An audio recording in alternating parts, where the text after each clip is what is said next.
నమస్తే ప్రజలారా, మనం ఇక్కడ చూస్తున్నాం వైరల్ అవుతున్న ఒక వాలంటీర్ వీడియో. ఇది మహిళా వాలంటీర్ తమ యొక్క ఉద్యోగం కోసం బాధతో, ఆవేదనతో, కడుపు మంటతో మోసపూరిత హామీలు ఇచ్చిన సీఎం నారా చంద్రబాబు గారిని ప్రశ్నిస్తుంది. కూటమి ప్రభుత్వానికి నమస్కారాలు. కూటమి ప్రభుత్వం మీరు చెప్తున్నారు 2 రోజుల నుంచి జగన్ గారు జీవో మీద సైన్ చేయలేదు కాబట్టి మీకు ఎటువంటి యొక్క వేతనాలు వేసే ఆలోచనలో లేదు ఈ యొక్క ప్రభుత్వము అని అంటున్నారు.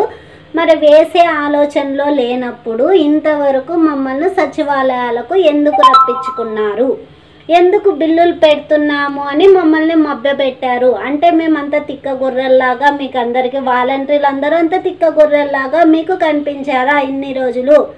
మీది 2023లోనే జీవో అయిపోయింది కాబట్టి మీరు సచివాలయాలకు రానవసరం లేదు అని ఎందుకు చెప్పలేకపోయారు? మీరు వచ్చినప్పుడే తెలిసి ఉంటుంది కదా, జీవో లేదు, జీవో మీద సంతకం పెట్టలేదు కాబట్టి మీరు విధులకు రానటువంటి అవసరం లేదు, సచివాలయాలకు వెళ్ళాల్సిన అవసరం లేదు అని చెప్పొచ్చు కదా. ఇన్నాళ్ళు దాచిపెట్టుకోవాల్సిన పని ఏముంది చెప్పండి. తర్వాత ఇంకొకటి, జీవో అతను ఆ యొక్క ముఖ్యమంత్రి గారు జీవో మీద సైన్ చేయలేదు, రైట్. తర్వాత మీరు 10,000 ఇవ్వాలి అంటే ఒక కొత్త జీవో తీసుకొని రావాలి కదా. మాకి కొత్త జీవో తీసుకొని రావాలంటే 10,000 జీవోని తీసుకొని వచ్చి సైన్ చేయాలి కదా. ఆ యొక్క పని మీదే కదా, మీ యొక్క ప్రభుత్వందే కదా. మీరు ఎందుకు సైన్ పెట్టడం లేదు అని అడుగుతున్నా. నిరుద్యోగులం 2,60,000 మందికి తను ఉపాధి కల్పిస్తే ఇప్పుడు 2,60,000 మందికి మీరు నిరుద్యోగం కల్పిస్తున్నారు. అతడు ఉద్యోగం కల్పించాడు, ఇతడు నిరుద్యోగం కల్పిస్తున్నాడు. 5,000 ఇచ్చారు, మీరు 10,000 ఇస్తా అని చెప్పేసి లాగేసుకుంటున్నాడు. 5,000 ఇచ్చాడు, 5,000 ఇచ్చి నోట్లో ముద్ద పెడుతుంటే 5,000 నీకు సరిపోవు, నేను 10,000 ఇస్తా అని చెప్పేసి గాలికి ఎగరేసుకొని తన్నినట్లు ఆకాశంలోకి గద్దెలకి ఎగిరిపోయినట్టు ఉంది మా యొక్క పరిస్థితి.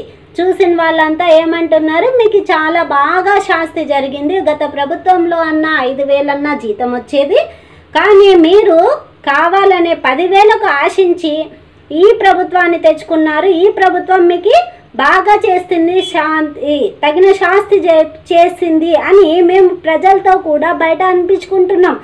బయట పోతే మాకు మొఖాలు చెల్లట్లేదు. మీకు ఉద్యోగాలు లేవంటేనే ప్రతి ఒక్క అమ్మగారు అడుగుతారు, ప్రతి ఒక్క అయ్యగారు అడుగుతారు, ఏమైనా వాలంటీర్వా నువ్వు, ఇంతకీ నీకు వాలంటీర్కి ఉద్యోగం లేదంటనే, తీసేసినారంటనే అంటే మా తలకాయలు ఎక్కడ పెట్టుకోవాలి? 5 సంవత్సరాలుగా చేసినాం, దీన్నే నమ్ముకొని బ్రతికినాం. ఒంటరి మహిళలు ఉన్నారు, వికలాంగులు ఉన్నారు, తర్వాత హ్యాండిక్యాప్స్ వికలాంగులు ఉన్నారు, తర్వాత యువకులు ఎంతోమంది నిరుద్యోగ యువకులు, డిగ్రీ చదివినటువంటి యువకులు కూడా ఉన్నారు దీంట్లోన. అందరూ మీ యొక్క కూటమి ప్రభుత్వాన్ని నమ్ముకొని 10,000 ఇస్తారు అని నమ్మి ఆశించి ఓటేసిన వాళ్ళు ఉన్నారు. మా యొక్క ఓటుని దుర్వినియోగపరుచుకున్నామని మాకు మేమే తలదించుకునేలాగా మీరు ఈరోజు చేస్తున్నారు. ఎన్నికలకు ముందు ఒక మాట, ఎన్నికల తర్వాత ఒక మాట. ఏరు దాటాక ఎల్లన్న, ఏరు దాటాక పోర మల్లన్న అన్నట్టుంది మీ పని.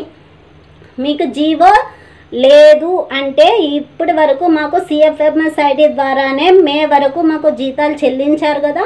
అంటే జనవరి 2023లోనే రద్దయింటే మరి ఇంతవరకు జగనన్న ఇంటిలో నుంచి తీసిచ్చాడా మాకు సొమ్ముని? 5,000 ప్రతి వాలంటీర్కి లేదు కదా. ప్రభుత్వ ధనాన్నే ఖర్చు పెట్టింటాడు కదా.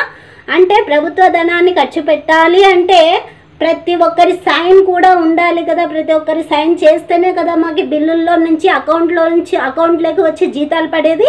ఆ యొక్క సైన్లు ఎవరెవరైతే పెట్టింటారో వాళ్ళని పోయి లాక్కొని వచ్చి నువ్వు ఎట్లా సైన్ పెట్టావు, ఈ యొక్క జీవో లేనిదే వీళ్ళకి ఎట్లా సైన్ పెట్టడానికి నీకు హక్కు ఉంది అని చెప్పేసి వాళ్ళని నిలదీసి అడుగు నీకు ధైర్యం ఉంటే. అంతేగాని చిన్న వాళ్ళని అంటే డైరెక్ట్గా వాళ్ళని అడగకుండా కింద వచ్చి చైన్ని లాగితే ఎట్లా అవుతుంది చెప్పు? నీకు నువ్వు ఎట్లా సైన్ చేస్తావు? వీళ్ళకి జీవో లేదు, క్యాన్సిల్ చేసి పడే అని అప్పుడే 2023లో నుంచే మాకు జీవో లేదు, చేసే రైట్ లేదని. ఇప్పుడు ఆ యొక్క సైన్ చేసిన ఆ యొక్క మంత్రి అయితే పోయింటాడులే, ముఖ్యమంత్రి పోయింటాడు, మంత్రి కింద చేసిన మంత్రులు ఉంటారు కదా, ఏమి కలెక్టర్లు ఉంటారు కదా, వాళ్ళని అడగాల్సింది నిలదీసి ఎట్లా సైన్ చేసినావు వీళ్ళకి, జీవో లేదే ఎట్లా సైన్ చేసినావు వీళ్ళకి, బిల్లులు ఎట్లా పెట్టినావని వాళ్ళని నిలదీసి అడుగు. ఇప్పుడు నిలదీసి అడిగి ఎట్లా వీళ్ళకి అమౌంట్లకి డబ్బులు వచ్చినాయి మే వరకు అని చెప్పి అడుగు, నిలదీసి అడుగు. అంతేగాని మా యొక్క పొట్టకూటిని కొట్టడం ఎంతవరకు సమంజసం. నెక్స్ట్ ఇంకోటి, పార్టీ కండువాల్లో జనసేన పార్టీ వాళ్ళు వచ్చేసి వైఎస్ఆర్సీపీ పార్టీ కండువా ఇట్లా కప్పేస్తే టకాని భుజం మీద చేసుకొని నా వాళ్ళే అని అంగీకరిస్తావు. మరి మేము ఏ పార్టీ కప్పుకోలేదు కాబట్టి ఒక కుండలాగా దొబ్బేస్తే ఎట్లుంటుంది అంటే, కండువాళ్ళు కప్పుకుంటే మీకు సమంజసం, కండువాళ్ళు కప్పుకోకపోతే ఒక మట్టి కుండతో సమానమా మేము? చెప్పు. ఒక ఆడపిల్లగా అడుగుతున్నాను, ఆడపిల్లలకి ఎంతో న్యాయం చేస్తా అంటావు కదా, ఏం న్యాయం చేసావు? నాకు అలాంటి వాళ్ళకి ఏం న్యాయం చేసావు నువ్వు అడుగుతున్నా అని చెప్పు. 2,60,000 మందిలోన నీకు అనిపించిండొచ్చు పార్టీ పరంగా వీళ్ళు పనిచేశారు అని అనిపించింటే, నీవు నిజంగా తెలుసుకోవడానికి పార్టీ పరంగా పనిచేసిన వాళ్ళు ఎంతమందో, ప్రజల కోసం పనిచేసిన వాళ్ళు ఎంతమందో నీకు తెలుసుకోవడం ఒక వారంలో పని అనుకో. 2 రోజులు 3 రోజులు నువ్వు ఇంకా డిప్యూటీ సీఎం స్థాయిలో ఉన్న అతనివి నువ్వు.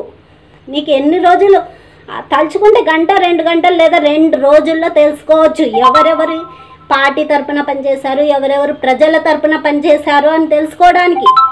ప్రజల తరపున పనిచేసిన వాళ్ళని పెట్టుకో, పార్టీ తరపున పనిచేసిన వాళ్ళని పెరికి. మేము పార్టీ తరపున పనిచేయలేదు కదా, మా పొట్టకూటి కోసం పనిచేసాం. మరి దీంట్లో ఎంతోమంది గ్రాడ్యుయేట్స్ కూడా ఉన్నారు తెలుసా.